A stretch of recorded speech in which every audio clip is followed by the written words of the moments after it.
संधि की परिभाषा आपके बुक में दिया है, अत्यंत समीपवर्ती दो अणुओं के मेल से किसी नियम के अंतर्गत होने वाले परिवर्तन को संधि कहते हैं।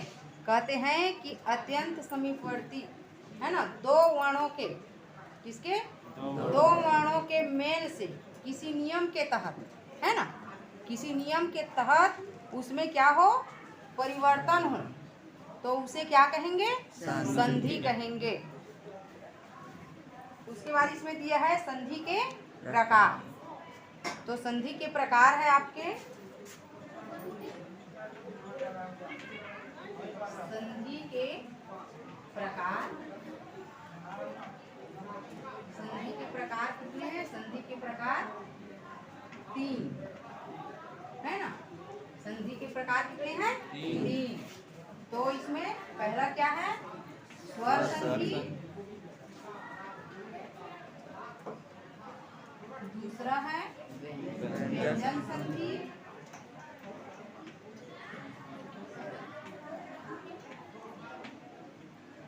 और तीसरा है आपका विसर्ग संधि।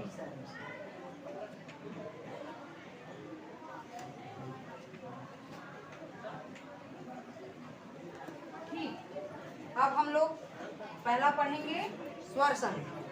अब स्वर संधि की भी परिभाषा है। पहला है आपका स्वर संधि। स्वर संधि की परिभाषा, स्वर के साथ स्वर का मेल हो उसे स्वर संधि कहते हैं। स्वर के साथ स्वर का मेल, है ना। तो हमारे पास संस्कृत में स्वर कौन कौन से हैं, परिभाषा नहीं लिख रही हूँ ना।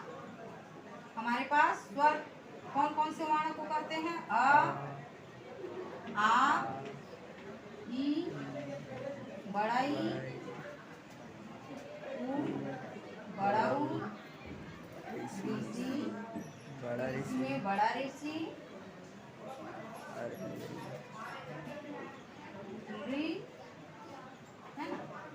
उसके बाद है आपका एड़िके, नैना, ओखली और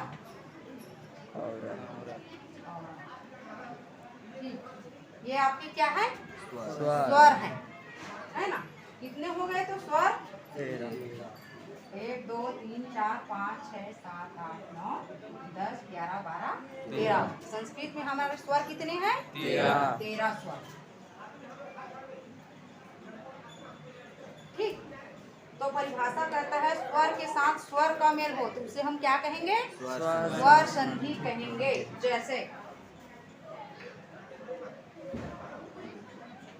जैसे है उदाहरण के रूप में, है ना, विद्या, धन, आलय बराबर क्या है, विद्यालय। विद्यालय।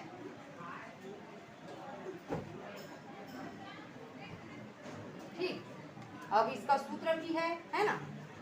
तो जैसे कि विद्या का यहाँ क्या है, बड़या, है ना, प्लस या धन।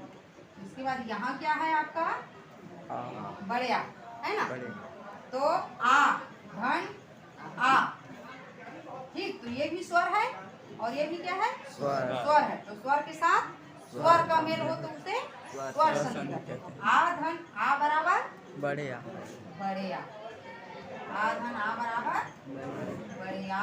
यहाँ आ गया बढ़िया, विद्या, बढ़िया आया है ना, तो इसको क्या कहेंगे, स्वर संधि कहेंगे। ठीक, इसी में एक और है, जैसे कि विद्या, धन, अर्थी, विद्या, धन, अर्थी, है ना। तो विद्या, धन, अर्थी बराबर क्या है, विद्यार्थी। विद्यार्थी। तो इसमें देखो सूत्र, देखो इसमें सूत्र क्या है, आ, धन, अ, है ना। आ, धन, अ, ये भी स्वर है, ये भी स्वर है ना। तो दोनों के मेल से क्या बनता है, स्वर ही बनता है। तो आ धन अ बराबर क्या बना हमारा? बड़े आ। यहाँ आपका आ गया बड़े आ। आया स्वर? तो ये है आपका स्वर संख्या।